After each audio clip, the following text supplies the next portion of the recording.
Sir name please. मैं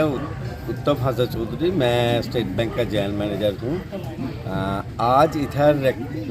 कोटपाड में हम लोग एक क्लस्टर फिनेंसिंग किया। Cluster financing of Kotpad Sarika जो इधर जो क्राफ्टमैन्स है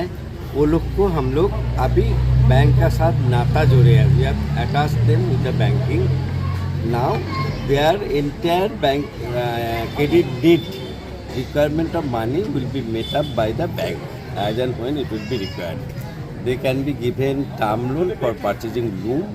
and they also can be given the working capital on day-to-day basis to purchase their thread and other peripheral things.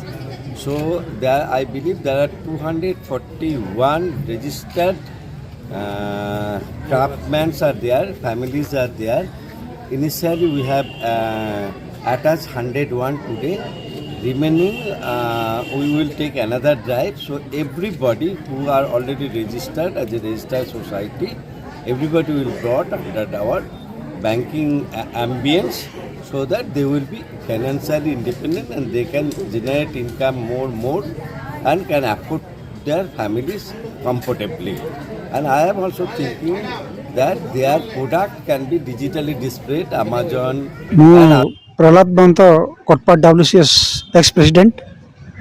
आज हूँ कोटपाड मुद्रा लोन क्लस्टर मीटिंग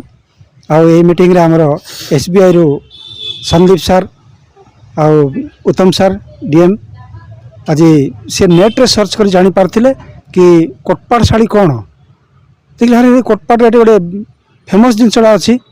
कौटी जगार अच्छी से जो सर्च कले ये हूँ कोटपाड गोटे कोणर ओडिशा गोटे कोणर अच्छी छत्तीसगढ़ बॉर्डर रे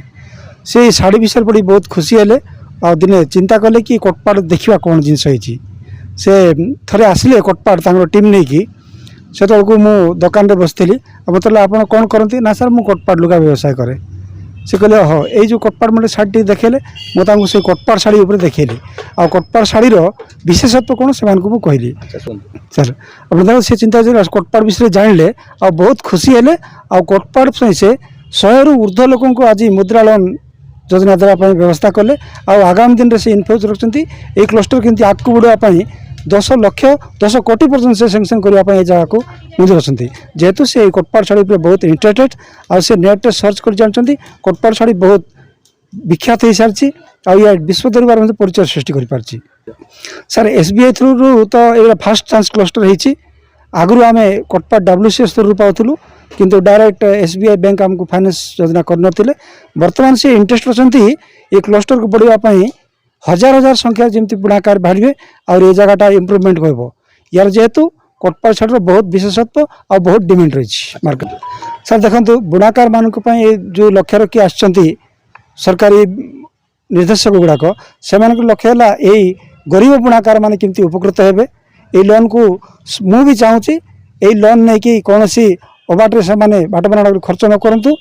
आई पैसा को सदुपयोग कर निजर आवश्यक सामग्री जोड़ा कि रॉ मटेरियल अच्छी ताकू किणतु एवं से निजे निजे गोटे गोटे प्रोडक्शन करने सहित तार उचित फायदा पाई पारंतु या मोर लक्ष्य। मो ना हूँ रश्मिता विषय आज मुद्रा लोन कार्यक्रम स्टेट बैंक तरफ होता बुणाकार भाई भौणी मैंने आसी समस्ते से सुजोग पाई प्रथम थर लोन प्राप्त होती 1 लाख 2 लाख आरंभ दिखाई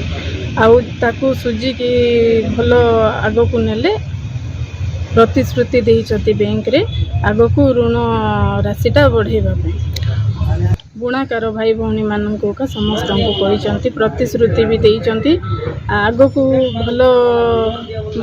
बुणाबुणी करिकी स्टेट लेवल आउ वार्ड लेवल नेले ताकू अधिक आकार ऋण राशि दिया बोली कही आम मैंने भी ट्रांजेक्शन भल करें ऋण राशिटा भल प्रदान करेंगे बोली प्रतिश्रुति देइछंती।